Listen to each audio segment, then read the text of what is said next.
Dhënia ushqim agjëruesve.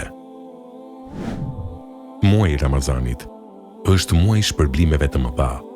U agjëruesi, krahas shpërblimit për agjërimin e tij, ka mundësi të shpërblehet edhe për ushqimin që i ofron një agjëruesi tjetër, apo për ushqimin që i dhuron të varfërve.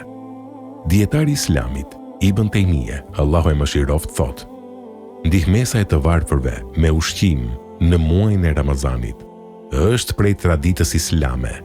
Prandaj, o agjërues, shfrytëzoje këtë sezon të mirësive.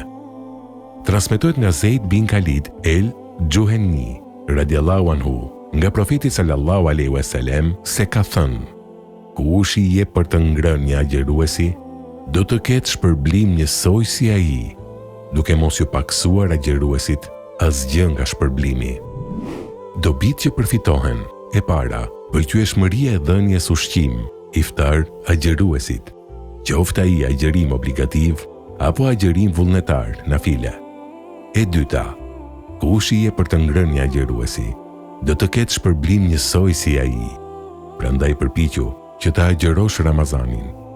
E treta, nëse muslimani kontribuon, shpenzon për iftarët e agjëruesve, ai shpërblehet për këtë gjë dhe kjo konsiderohet sadaka.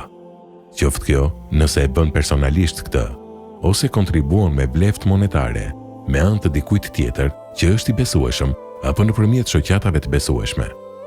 E katërta, kush ushqen 36 agjërues çdo vit, është njësoj si kur të kishte agjëruar gjithë vitin, sepse shpërblimi shumë pishohet të paktën 10 fish.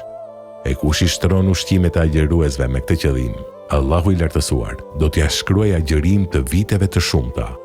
Allahu i lartësuar thotë: por Allahu i adhuron mëshirën e vet kujt të dojë. Allahu zotëron mirësi të madhe.